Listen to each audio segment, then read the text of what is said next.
Good evening student. आज हम लोग जो हमारा बेसिक कंसेप्ट ऑफ केमिस्ट्री जो कि हमारा 11th का पोर्शन था उसमें हम लोग अभी लास्ट टाइम तक units and different law of chemical combination discuss कर चुके थे। अभी जो हम लोगों को डिस्कस करना है वो है डाल्टन्स एटॉमिक थ्योरी। ठीक है, तो ये जो डाल्टन्स एटॉमिक थ्योरी है ये क्या है और कौन कौन से इनके इंपॉर्टेंट पॉइंट्स है ये हम लोग अगर डिस्कस करें तो सबसे इम्पॉर्टेंट पॉइंट या सबसे पहला पॉइंट जो है वो अगर हम लोग यहाँ पर देखें तो इसका पॉइंट क्या होगा। देखिए, एटम से हम लोग यहाँ पर अवेयर है कि एटम क्या होता है, तो एटम के बारे में ही कुछ डिटेल इन्फॉर्मेशन जो है सर जॉन डाल्टन ने हमें सबसे पहले यहाँ पर दी है।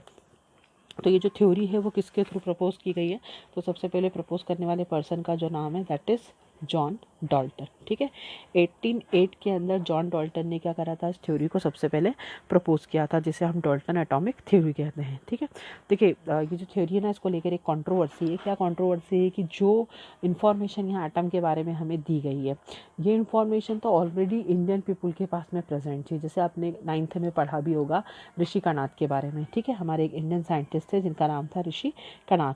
तो उनका जो ग्रंथ था या उनने जो यहाँ पर अपनी रिसर्च की थी, उस समय जो रिसर्च करने वाले पर्सन होते थे उन्हें ऋषि कहा जाता था। तो जो ऋषि कणाद ने हमें इन्फॉर्मेशन दी थी अबाउट एटम, जिसे हमने हिंदी में परमाणु बोला हुआ है। ठीक है, एग्जैक्टली वही इन्फॉर्मेशन जो है वो हमें किसने बताई गई बाद में, डाल्टन के एटॉमिक थ्योरी में बताई गई। तो ये बताना चाहता है कि बेसिकली ये जो इन्फॉर्मेशन है वो तो ऋषि कणाद की थी, बट हमें पता था कि उस समय हम लोग स्लेवर थे, कहीं ना कहीं अंग्रेज लोग जो थे वो हमारे ऊपर राज करते थे, इसलिए हमारा जितना भी लिटरेचर है वो लिटरेचर किसने ले लिया यहाँ पर, इंग्लैंड चला गया। और ये जो साइंटिस्ट थे भी इंग्लैंड को ही बिलोंग करते थे। तो ये माना जाता है कि डिस्कवरी तो हमारी थी बट कहीं ना कहीं रीफ्रेम होकर या हम कह सकते हैं थोड़ी सी मॉडिफाई होकर इसको किसने प्रेजेंट कर दिया, यहाँ पर डाल्टन ने प्रेजेंट कर दिया। ठीक है, तो जो कणाद है उन्हीं के पॉइंट से बेसिकली है, बट हम इसको फिर भी डाल्टन की एटॉमिक थ्योरी बोलते हैं। तो सबसे पहला पॉइंट हमको यहाँ पर दिया गया है डाल्टन की एटॉमिक थ्योरी में। First point, matter is made up of extremely matter is made up of extremely small particle। ठीक है, मेटल जो है वो किससे मिलकर बना हुआ है, छोटे छोटे पार्टिकल से मिलकर बना हुआ है। और इन पार्टिकल्स को हम लोग कहते हैं atom, and that particle is called atom. In particles को हम लोग क्या बोलते हैं यहाँ पर, एटम बोलते हैं। ठीक है, ये हमारा इसका पहला पॉइंट है कि कोई भी बड़ी से बड़ी चीज़ जो है वो छोटे एटम से, छोटे पार्टिकल से मिलकर बनी होती है और इन्हीं पार्टिकल्स को हम लोग क्या बोलते हैं यहाँ पर, एटम बोलते हैं।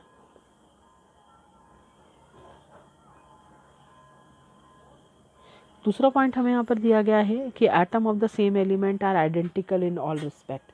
सेकेंड पॉइंट है atom of same element is identical in all respect. मतलब एक किसी एलिमेंट का अगर मैं एटम देखूं तो सभी रिस्पेक्ट में क्या होता है, यहाँ पर आइडेंटिकल होता है। आइडेंटिकल होता है मतलब एक जैसा होता है। कैसा आइडेंटिकल होता है, उसका एटॉमिक नंबर, उसका एटॉमिक मास, ठीक है, उसका शेप, उसका साइज, ये सारे फीचर क्या होते हैं उसके यहाँ पर एक जैसे होते हैं। तो इस वे में हम कह सकते हैं कि एटम का जो सारी प्रॉपर्टीज़ होती हैं वो कैसी होती हैं, यहाँ पर आइडेंटिकल होती हैं। ठीक है, अब तीसरा पॉइंट जो है एटॉमिक थ्योरी का वो क्या है, डाल्टन एटॉमिक थ्योरी का तीसरा पॉइंट जो बताया गया है वो ये है कि atom of the different element have different property.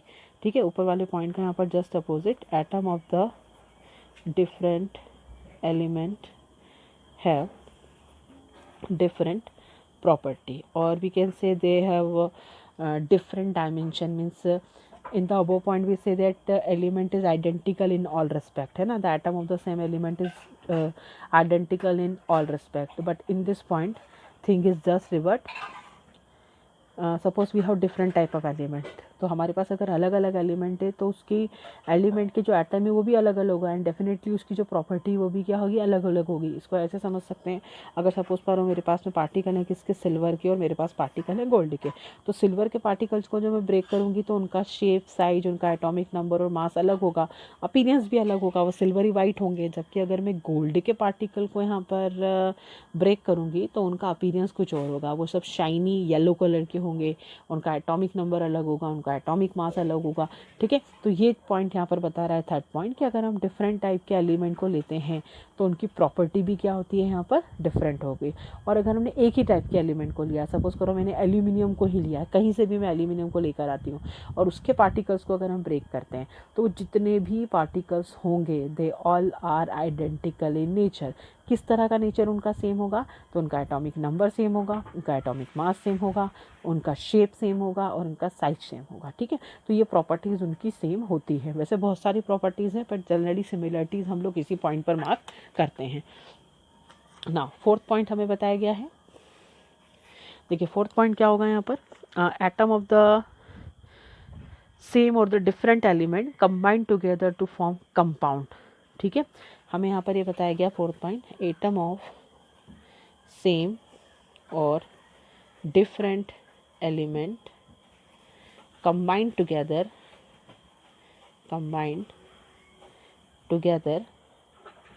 to form compound, ठीक है। इस पॉइंट को समझ लिया, सिंपल सी कंपाउंड की डेफिनेशन ही यहाँ पर दी गई है कि किसी भी एलिमेंट को, कोई भी एलिमेंट हो सकते हैं, वो सेम टाइप के भी हो सकते हैं या फिर डिफरेंट टाइप के भी हो सकते हैं। जब ये आपस में कंबाइन होते हैं तो कंबाइन होने पर क्या करते हैं, कंपाउंड का फॉर्मेशन करते हैं। इन्हें ही अब हम लोग मॉलिक्यूल भी बोलते हैं, इन्हीं को हम लोग क्या बोलने लग गए हैं, molecule.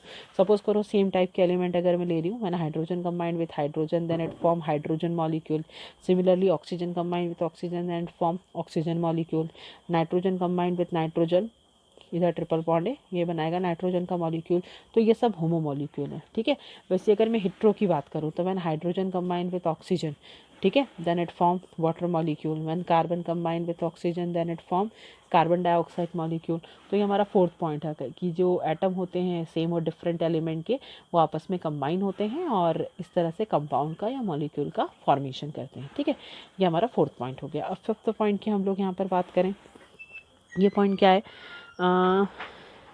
when atom combine with one another to form compound atoms they do so in simple whole number ratio, ठीक है। देखिए जब भी यहाँ कंपाउंड फॉर्मेशन होता है ना, whenever compound formation take place by the combination of different और the same type of atom, the ratio is always simple whole number. जो रेशो होता है वो कैसा होता है, सिंपल होल नंबर रेशो यहाँ पर हमें देखने को मिलता है, ठीक है। जैसे यहाँ पर अगर हम लोग एग्जांपल देखिए तो यहीं पर देख लेते हैं। जैसे यहाँ देखें हम तो H2O में देखो आप, तो हाइड्रोजन के 2 पार्ट हैं जबकि उसके बाद में ऑक्सीजन का 1 पार्ट है। यहाँ कार्बन और ऑक्सीजन का देखो तो कार्बन 1 पार्ट है जबकि ऑक्सीजन 2 पार्ट है। तो इसका मतलब ये है कि जो आटम होते हैं वो ऑलवेज होल नंबर रेशो के अंदर ही पार्टिसिपेट करके कंपाउंड का फॉर्मेशन करते हैं, ठीक है। जो रेशो है वहाँ पर फ्रैक्शन के फॉर्म में नहीं आता है, ऐसा डॉल्टन का कहना था, है ना। ये 5 पॉइंट मैंने अभी आपको डिस्कस किए, और भी कुछ पॉइंट्स हैं हमारे इसके। देखिए क्या पॉइंट्स है इसमें, नेक्स्ट पॉइंट हमें यहाँ पर बताया गया है,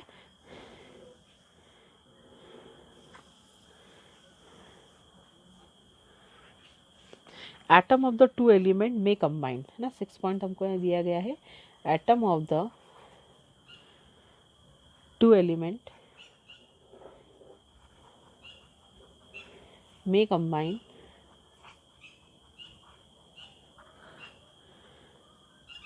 in different ratio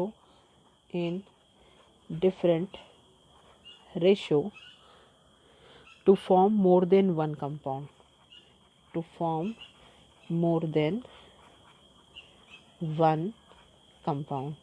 ठीक है। देखिए स्टेटमेंट उन्होंने डॉल्टन में भले ही दिया है बट इस सेम चीज़ को हम लोग लॉ ऑफ केमिकल कॉम्बिनेशन के third law, that is law of multiple proportion के अंदर पढ़ चुके हैं, ठीक है।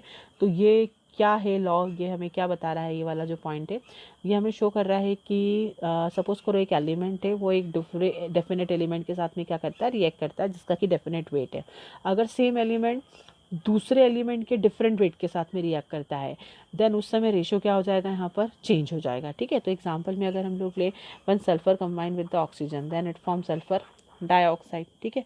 And similarly when sulphur combine with the 3 atom of the oxygen then sulphur trioxide is form. अब यहाँ पर अगर हम लोग रेशो देखें तो रेशो क्या निकलेगा, सल्फर का एटॉमिक मास कितना होता है 32 और 2 ऑक्सीजन का भी एटॉमिक मास कितना होगा यहाँ पर 32। यहाँ सल्फर का मास कितना होगा 32 एंड 3 ऑक्सीजन का एटॉमिक मास कितना हो जाएगा, ये हो जाएगा 48, ठीक है। तो यहाँ पर जो रेशो है वो रेशो क्या कर सकता है, वेरी भी कर सकता है,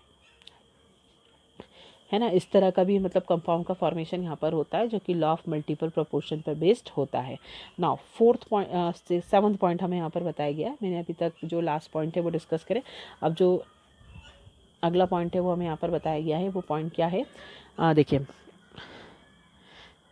an atom is the smallest part atom is the smallest part is the smallest part that take part in chemical reaction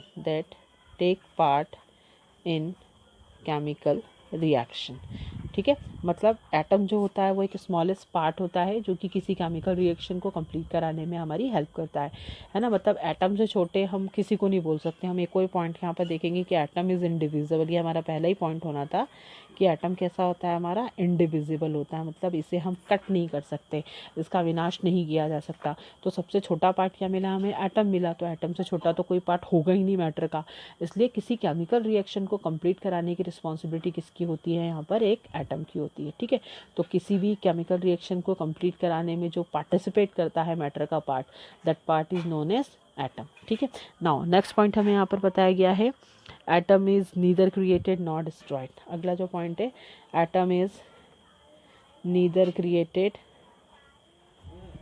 nor destroyed. ठीक है, एटम को ना तो बनाया जा सकता है ना तो मिटाया जा सकता है। एटम जो है उसे ना तो हम बना सकते हैं ना ही मिटा सकते हैं। ये हमारे कुछ पॉइंट्स हैं रिगार्डिंग डाल्टन एटॉमिक थ्योरी। ठीक है, अब देखिए ये जो थ्योरी थी वो हमारी 18th सेंचुरी की दी हुई थी। In the beginning of 18th century ये थ्योरी यहाँ पर प्रपोज की गई थी। बट जैसे जैसे मॉडर्नाइजेशन हुआ ना, डेवलपमेंट हुआ यहाँ पर साइंस का, नई रिसर्चेस हुई, वर्क हुआ, तो डाल्टन की जो एटॉमिक थ्योरी थी वो उसमें कुछ चेंजेस आए, तो उसके पोस्टुलेट्स को यहाँ पर चैलेंज किया गया। एंड फाइनली जितने पोस्टुलेट्स थे उनको मॉडर्न लाइट में, या हम कह सकते हैं मॉडर्न रिसर्च के प्रेजेंस में यहाँ पर कुछ चेंज कर दिए गए हैं।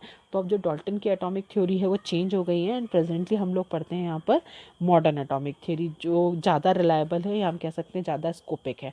तो अगली जो चीज़ हमें यहाँ पर एक्सप्लेन की जा रही है वो है मॉडर्न एटॉमिक थ्योरी। ठीक है, पॉइंट समझिएगा, सारे इंपॉर्टेंट पॉइंट है हमारे मॉडर्न एटॉमिक थ्योरी के। मॉडर्न एटॉमिक थ्योरी क्या कहती है, देखिए क्यों बनी है तो मैंने आपको एक्सप्लेन कर दिया कि मॉडर्न लाइट के अंदर उनके पुराने कंसेप्ट जो थे वो रिलायबल नहीं थे, या हम कहीं जो कंसेप्ट थे वो जस्टिफाई नहीं कर पा रहे थे उसको। तो मॉडर्न थ्योरी का पहला पॉइंट है यहाँ पर कि अब जो है वो एटम को इंडिविजिबल नहीं माना जाता। First point, atom is now indivisible. ठीक है, नाउ एटम इज डिविजिबल ना, पहले वो इंडिविजिबल था but now atom is divisible. जब एक एटम को, है ना, ये जो एटम होता है हमारा, इस एटम को हम लोग क्या करते हैं यहाँ पर किसके सामने रखते हैं, in front of physical radiation.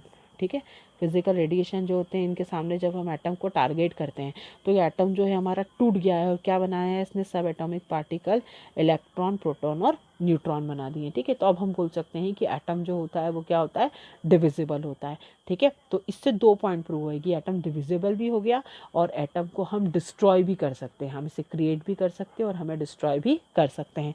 कैसे कर सकते हैं, सपोज करो कोई एलिमेंट है मेरे पास में जो हायर एटॉमिक मास का है ना, सपोज करो एक एलिमेंट है, आप अवेयर होंगे इसके बारे में, that is uranium, having atomic number 92 and atomic mass इसका बहुत ज़्यादा होता है, एक आइसोटोप होता है इसका 292। तो जब मैं इसको टारगेट करूँगी, जब मैं इसको तोड़ूंगी in presence of certain physical radiation, जब मैं इसको तोड़ूंगी तो तोड़ने पर मुझे क्या मिलेगा, मुझे 2 या मोर देन 2 एटम मिल सकते हैं जिनका मास यूरेनियम के कंपैरिजन में क्या होगा, लेस होगा। मुझे कोई एक्स वाई जेड ऐसी कोई स्पीशीज़ मिल सकती है जिसका मास यूरेनियम के कंपैरिजन में क्या होगा, यहाँ पर लेस होगा। ठीक है, तो ये हमारा फर्स्ट पॉइंट था कि now atom is divisible with the help of physical radiation. And another point that atom is neither created not destroyed, ये वाला पॉइंट भी अब हमारा फॉल्स हो गया है, ये भी गलत हो गया। ठीक है, अब देखिए एक और चीज़ इससे हो रही है, ये जब फर्स्ट पॉइंट हमने यहाँ पर गलत प्रूव करा तो उससे एक और चीज़ है, जो एलिमेंट की डिस्कवरी पर या एलिमेंट की डेफिनेशन पर हम लोग बात करते थे कि element is natural in occurrence, मतलब जो एलिमेंट है वो नेचुरली ही जनरेट होते हैं, है ना। तो यहाँ पर हम लोग आर्टिफिशियल एलिमेंट जनरेट कर पाए। ठीक है, जब ये डिस्कवरी हमारी हुई तो अभी हम लोग क्या कर सकते हैं, आर्टिफिशियल एलिमेंट जनरेट कर सकते हैं। इन्हीं एलिमेंट्स को हम मैन मेड एलिमेंट भी बोलते हैं, इन्हें हम लोग क्या बोलेंगे यहाँ पर, मैन मेड एलिमेंट्स भी बोलते हैं। और प्रेजेंटली अगर आप पीरियोडिक टेबल को देखें, है ना, देखना है अभी हमें पीरियोडिक टेबल, तो उसमें अभी एट प्रेजेंट 118 एलिमेंट प्रेजेंट है, और उसमें 118 में से भी 92 सिर्फ नेचुरल हैं, उसके बाद के जितने भी हैं, ठीक है, वो सारे एलिमेंट कैसे हैं हमारे यहाँ पर, मैनमेड, आर्टिफिशियल या सिंथेटिक एलिमेंट इन्हें हम लोग कहते हैं। एक और वर्ड जो हम इसके लिए यूज़ करते हैं वो एलिमेंट क्या कहलाएंगे हमारे यहाँ पर, सिंथेटिक एलिमेंट्स कहलाएंगे, ठीक है। तो ये फर्स्ट पॉइंट था यहाँ पर मॉडर्न एटॉमिक थ्योरी का। अब देखिए अगली चीज़ क्या बताई गई है हमें यहाँ पर। अगला जो पॉइंट हमें जो शो किया गया है about modern atomic theory, atom of the same element may have different atomic weight. Second point, most important point, atom of the same element may have different atomic weight, ठीक है। अब देखो ये पॉइंट क्या है, एक अच्छी डेफिनेशन भी यहाँ पर शो होती है कि कोई एलिमेंट आपने लिया और इस एलिमेंट का कोई एटम है, तो उस एटम का एटॉमिक वेट, एटॉमिक मास जो होता है वो डिफरेंट भी हो सकता है, ठीक है। इस पॉइंट पर गौर करेंगे हम लोग। तो कोई एलिमेंट है हमारे पास, सपोज करो मैंने एलिमेंट यहाँ पर लिया हाइड्रोजन, है ना, ये हाइड्रोजन एक एलिमेंट है। अब जनरली इसका एटॉमिक नंबर भी 1 होता है, एटॉमिक मास भी कैसा होता है, 1 होता है। बट जब मैं नेचर में देखने गई तो हाइड्रोजन की मुझे 3 वेराइटी मिली, ठीक है, 3 वेराइटी मुझे हाइड्रोजन की मिली, जिनका एटॉमिक नंबर तो क्या था, एक जैसा था, बट इनका एटॉमिक मास जो था वो कैसा था यहाँ पर, डिफरेंट था, ठीक है। तो ये हमारा सेकंड पॉइंट है इसका, कि ऐसा नहीं है नेचर में कि कोई एक एटम है तो उसका, कोई एलिमेंट है तो उसके जितने भी एटम होंगे वो सब एक ही मास के होंगे, एक ही एटॉमिक वेट के होंगे, उनका एटॉमिक वेट जो है वो वेरी भी कर सकता है, ठीक है। अब एक डेफिनेशन आ रही है यहाँ पर, इस डेफिनेशन को हम बोलते हैं आइसोटोप। क्या बोलेंगे, आइसोटोप, समझेंगे हम लोग, the atom of the atom of the same element, ठीक है, गौर करेंगे हम लोग डेफिनेशन पे, the atom of the same element, the atom of the same element, दिख नहीं रहा है, लाइट कलर है, the atom of the same element having same atomic number, having same atomic number but different atomic mass is called isotope।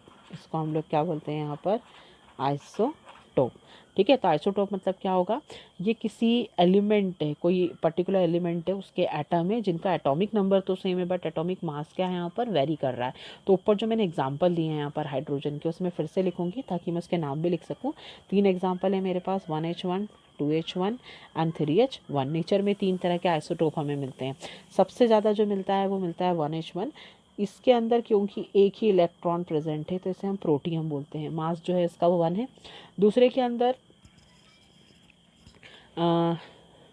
दूसरे को हम लोग जो है उसको बोलते हैं ड्यूटेरियम, ये हमें सन पे मिलता है ना, सन के अंदर जो हाइड्रोजन और हीलियम की रिएक्शन चल रही है उसके कारण हमें ड्यूटेरियम बनता हुआ दिखाई देता है। And third one is tritium, इसको हम रेडियो एक्टिव हाइड्रोजन भी बोलते हैं, थर्ड वाले को क्या बोलते हैं यहाँ पर, ट्राइटियम। तो इन सब का अगर हम लोग 99.9% जो है वो हमें कौन मिलता है, अर्थ के ऊपर प्रोटियम ही मिलता है। लाइक हमारी बॉडी में हाइड्रोजन, वाटर के फॉर्मेशन में हाइड्रोजन, ये सब हमें प्रोटियम ही मिलता है। ड्यूटेरियम जो है वो बेसिकली सन में मिलता है, बट जब हम लोग वाटर का हाइड्रोलिसिस करते हैं या वाटर का इलेक्ट्रोलिसिस करते हैं, सॉरी, मतलब इन प्रेजेंस ऑफ इलेक्ट्रिसिटी जब आप उसे ब्रेक करते हैं तो कुछ क्वांटिटी में ड्यूटेरियम जो है यहाँ मिलता है। ड्यूटेरियम का एक और नाम है जिसे हम बोलते हैं यहाँ पर हैवी वाटर, ठीक है। इसका फॉर्मूला होता है D2O। तो ये भी हमें नेचर में भी मिल जाता है, अभी न्यूक्लियर रिएक्टर में इसका यूज़ होता है। And third one is tritium, ये बहुत बहुत रेयर होता है, यानी कि इसका लाइफ टाइम जो है वो बहुत कम होता है, सेकेंड के कुछ फ्रैक्शन में बनकर अपने आप को ब्रेक भी कर पाता है, तो ब्रेक कर लेता है, तो इसलिए इसका आइसोलेशन यहाँ पर नहीं होता, बट एग्जिस्ट ये भी करता है, ठीक है। तो आपको समझ में आया थर्ड पॉइंट क्या था, या जो नेक्स्ट पॉइंट था हमारा मॉडर्न एटॉमिक थ्योरी का वो क्या था। इनके according the atom of the same element may have different atomic weight, मतलब कोई एलिमेंट अगर नेचर में प्रेजेंट है तो ज़रूरी नहीं कि उसके मिलने वाले जो एटम हैं उन सब का वेट भी सेम होगा, वो वेरी भी कर सकते हैं, ठीक है। और इसी को लेकर फिर डेफिनेशन बताई गई है, the atom of the same element, having same atomic number but different atomic mass is called isotope. Example है 1H1, 1H2 and 1H3, protium, deuterium and tritium. ये इसका सेकंड पॉइंट है, ठीक है।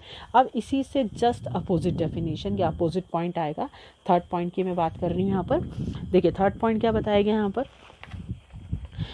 Atom of the different element may have same atomic weight, ठीक है। Atom of the different element may have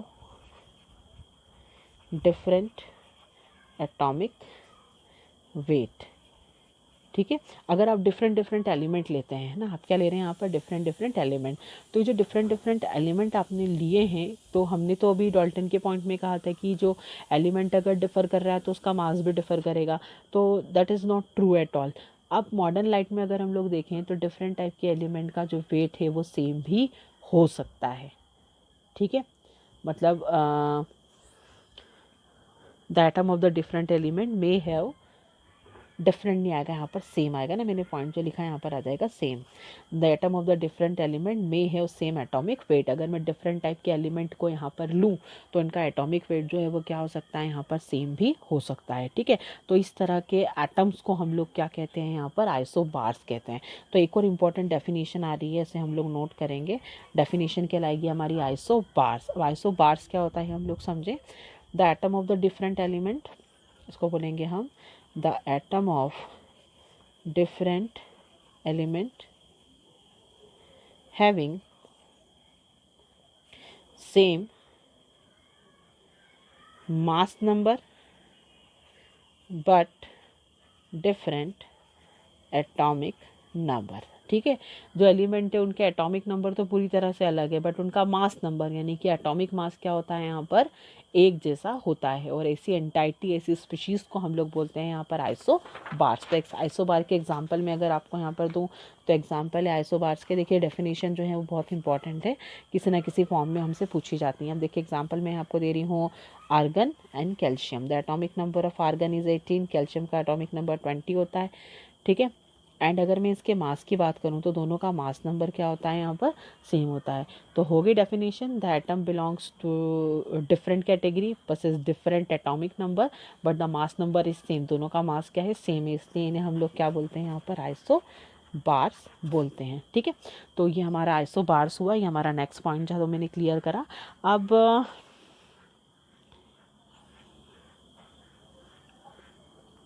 chemical reaction take place through exchange of electron. अगला जो point हमको दिया गया है यहाँ पर, फोर्थ पॉइंट, हमने इससे कहा था कि atom is the smallest part which take part in a chemical reaction.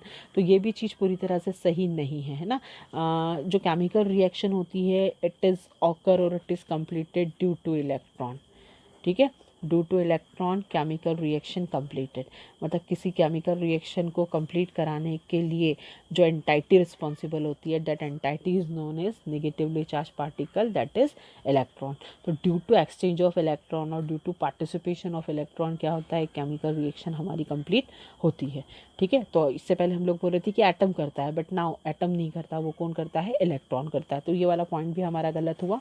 Now next point हमें यहाँ पर बताया गया है, एक पॉइंट हमने जो फर्स्ट उसमें डिस्कस कर लिया है कि एटम जो है वो डिस्ट्रक्टिबल हो जाता है। अब जो प्रेजेंट बात हम कर रहे हैं, पहले क्या जाता है कि इट इज़ इनडिस्ट्रक्टिबल यानी कि इसका विनाश नहीं किया जा सकता, but now due to process of nuclear fission, ठीक है, by the process of nuclear fission atom कैसा है हमारा, एटम इज़ डिस्ट्रक्टिबल।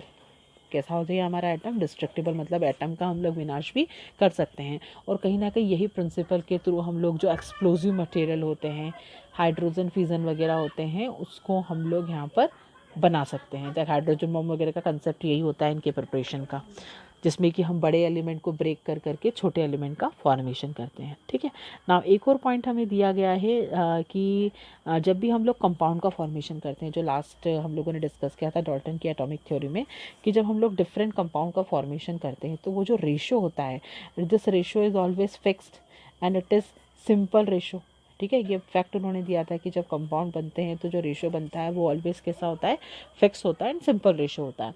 बट ये फैक्ट भी अब चेंज हो गया। ऐसा ज़रूरी नहीं है कि कभी भी कोई कंपाउंड का फॉर्मेशन होगा तो उसका जो रेशो है, जिस मैनर में एलिमेंट्स आपस में रिएक्ट कर रहे हैं या जिस मैनर में एटम आपस में कॉम्बिनेशन करके मॉलिक्यूल बना रहे हैं, वो रेशियो ऑलवेज सिंपल होगा। वो सिंपल की जगह फ्रैक्शनल भी हो सकता है, ठीक है। इसके लिए हमारे पास में एग्जांपल है C12H22O11। ये हमारी सुक्रोज शुगर है। इस शुगर को हम लोग बोलते हैं sucrose sugar, white sugar, edible sugar, table sugar, ये सब इसके नाम है। तो इस फॉर्मूले को अगर आप देखेंगे तो ये सिंपली नहीं लिख सकते, मतलब इसको हम सिंप्लीफाई नहीं कर सकते, कहीं ना कहीं वैल्यू क्या हो जाएगी हमारी, फ्रैक्शनल हो जाएगी, ठीक है। तो ये जो पॉइंट्स थे ये सारे पॉइंट्स यहाँ पर प्रूव करते हैं कि डाल्टन की एटॉमिक थ्योरी 18th सेंचुरी के आसपास सही थी।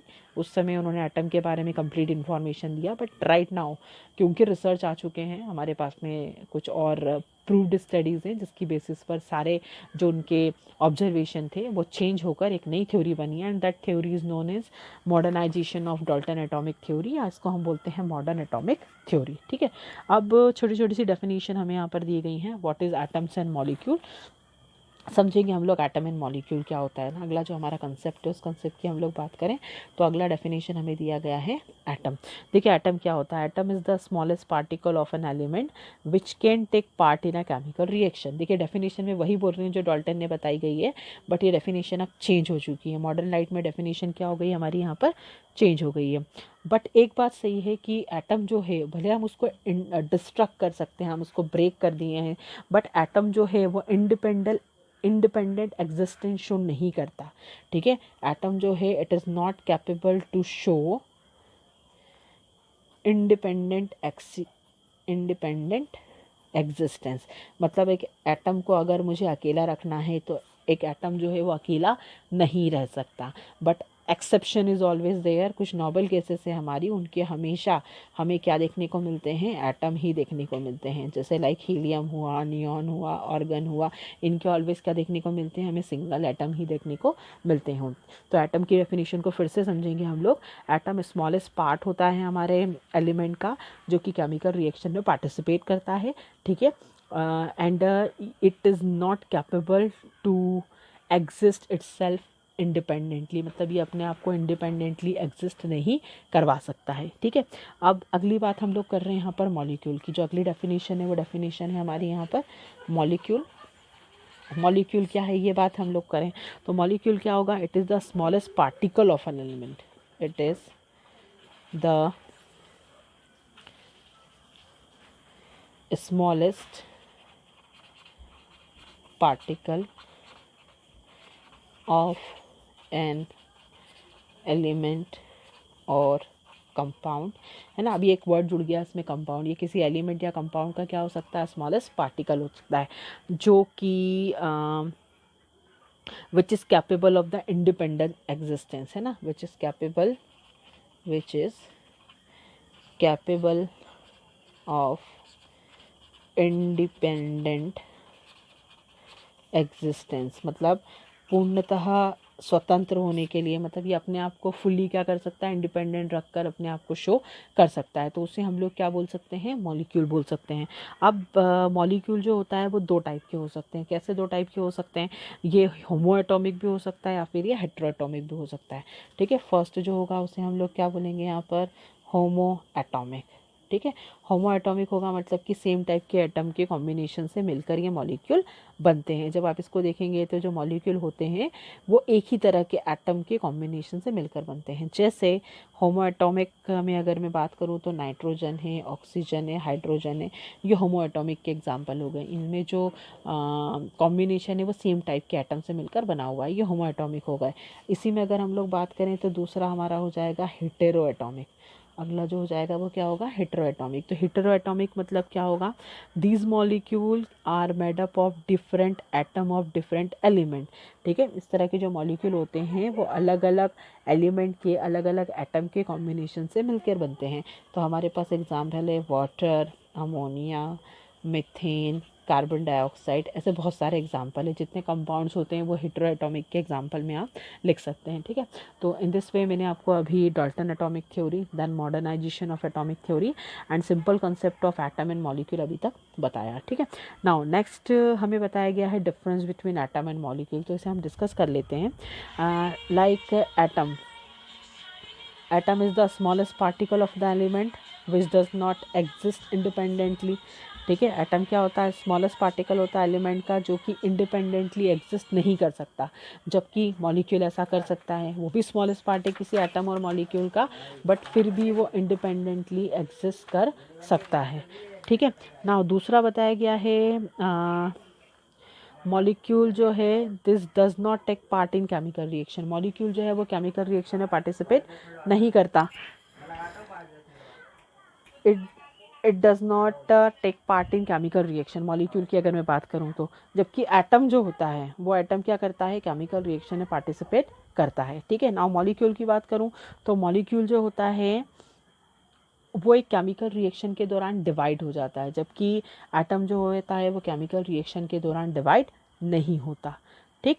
And fourth point is that जब दो या दो से ज़्यादा एटम कंबाइन होते हैं तो मॉलिक्यूल बनता है, जबकि एटम जो होता है ये सेल्फ सफिशिएंट होता है, ये सिंगल एटम सिंगल एंटाइटी ही होता है, ठीक है।